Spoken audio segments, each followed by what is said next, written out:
I am cooking, young man. Out of the kitchen. Go. Thank you.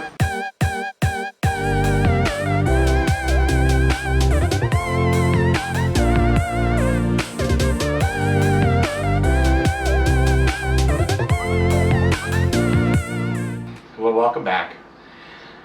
Today we're going to do something a little more detailed. We're going to do some lasagna, and we're actually going to make our own sauce. And I know everybody wants to buy pre-made sauce and get jars of sauce or cans of sauce, but it's a lot cheaper to make your own, and it tastes so much better.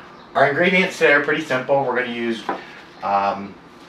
lean ground beef and some sweet Italian sausage, some crushed tomatoes, diced tomatoes, tomato paste and tomato sauce, and some beef broth. And in here we have fennel seed, salt and pepper, Italian seasonings, and basil leaves, as well as our chopped fresh parsley, chopped onions, garlic cloves, and yes, sugar goes in your sauce. And then as an optional thing, I always like to put a dash of red crushed peppers in my sauce. It just gives it a little bite that's good. So let's get started. We're going to start today by browning the sausage and the ground beef. We're going to use 2 tablespoons of olive oil, and you can just kind of eyeball that. And this is sweet Italian sausage. It just tastes better. I mean, you can use regular Italian sausage or even spicy if you want it spicy, and then you don't have to worry about the crushed red peppers.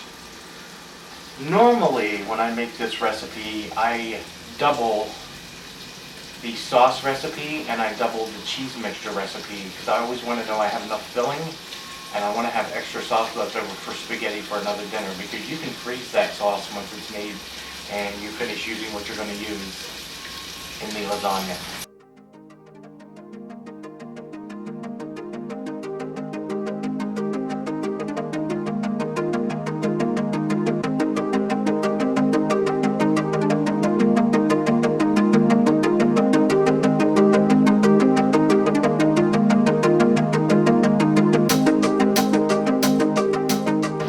Now that we've got the meat pretty much browned up and cooked, and there's really not much pink left in it, a little bit of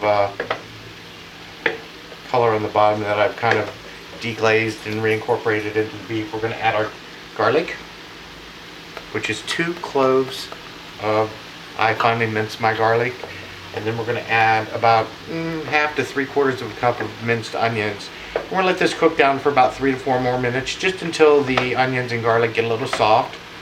At that point, we will add our tomato paste.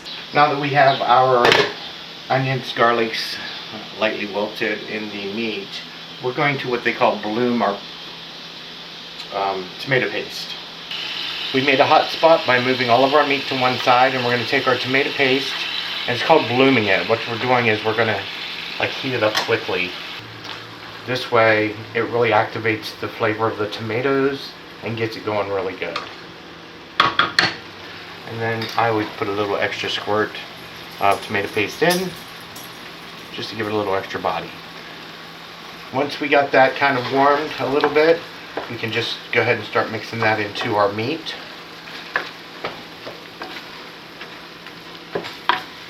Now we're going to add our 28-ounce can of crushed tomatoes. We are going to add our tomato sauce. And I put about a half a can of diced tomatoes. Like I said, I always make extra, so I'm putting a half a can of diced tomatoes in, just for extra. So I put a little extra meat in, I put a little extra garlic in, I put a little extra onion in. And this is going to be the base of our sauce here. Once we get this all mixed up and get it ready to go, we're going to start adding our spices to it.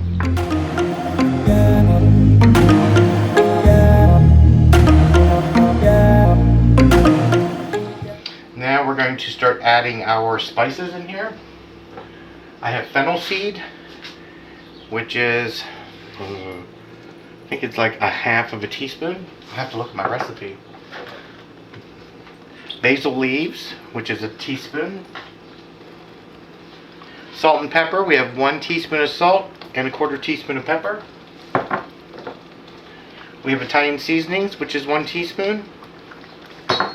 2 tablespoons of sugar. about half of our 4 tablespoons of parsley, because the other half goes into your filling mixture. We're going to incorporate all this, and then we're going to put a dash of crushed red pepper flakes in here.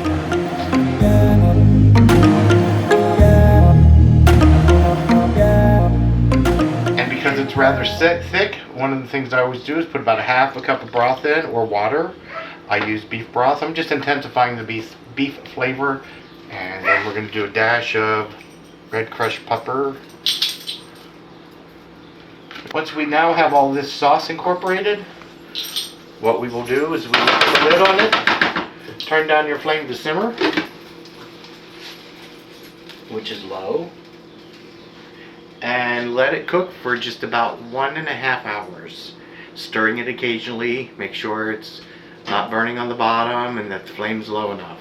So once we get this all done, we'll be back and start our filling mixture. We'll be right back. Here's a quick tip. For those of you who do not have rubber bottomed bowls as you're mixing stuff on a counter and the bowl will slide around, take a kitchen towel, form it in a circle, place your bowl in the middle of your kitchen towel, and that'll help keep your bowl stable while you're mixing stuff. Okay, now for your ricotta cheese filling for your lasagna. I bought a 32-ounce container of ricotta cheese. Like I said, I always make extra filling mix, so that way I know I have enough. And if I have extra at the end of this that I'd like to use, I just put it in a container, put it in the refrigerator, boil some large rigatonis and your stuffing pasta, and then you can actually stuff rigatonis, put a little sauce over them, have another whole meal. So we're going to take 32 ounces of ricotta cheese. It only calls for 16 ounces. 2 eggs, the remainder of our parsley. Personally, I like to take a little extra Parmesan cheese as the mixture is getting mixed. And we're going to mix this up gently and let it sit until it's time to assemble our lasagna. Now that we've got our sauce just about done, we're about 30 minutes out from having our sauce done, I like to start boiling my water for my noodles. And I always add 2 beef bouillon cubes. It helps flavor the noodles while they're cooking, and again gives another level of flavor in your lasagna. So we'll get this boiling and I'll show you how to cook the noodles. We're not going to boil these in water like most people do. What we're actually going to do is we're going to take the boiling water and we're going to pour it in a pan and slide the lasagna noodles in the hot water and just let them sit for 15 minutes until they're just about halfway cooked. So this way, when you assemble your lasagna, your noodles can finish cooking during the baking time of the lasagna.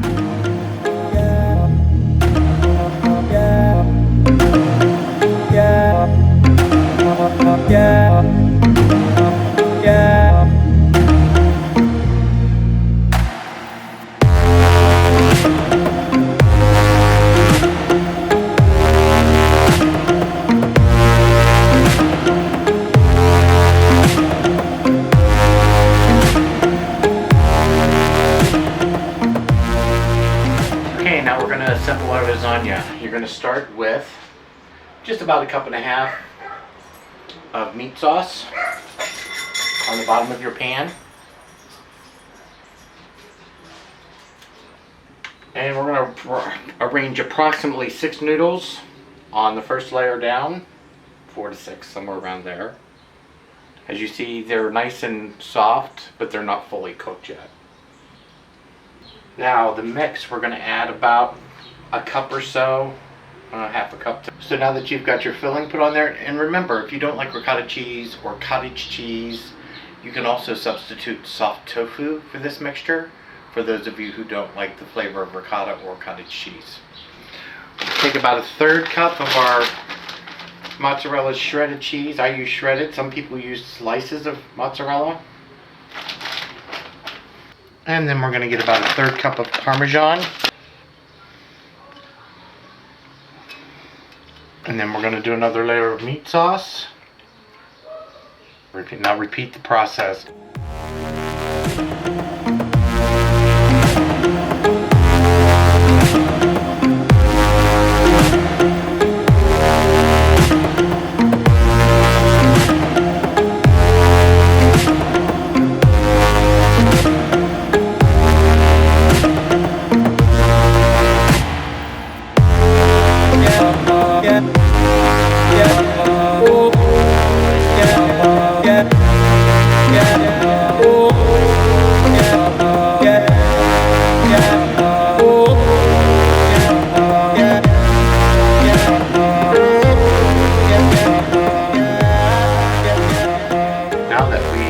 Top of our lasagna, we're just going to top the top layer with, I like a lot of mozzarella cheese and a little bit of Parmesan.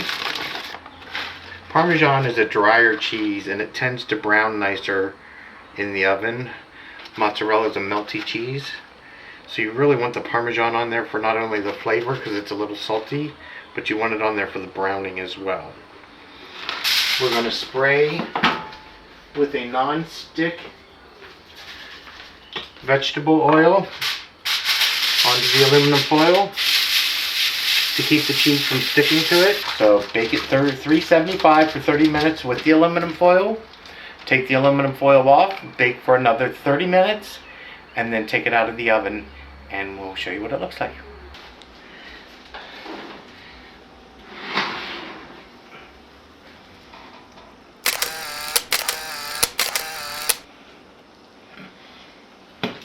We will let the lasagna sit for a minimum of 15 to 25 minutes. It'll remain hot, but it'll give the chance for the filling to set, so when you slice it and you serve it, it doesn't run all out and fall apart. Enjoy your lasagna. Thank you again. Remember to watch, like, subscribe, and most importantly, share it with all your friends. Thanks for coming.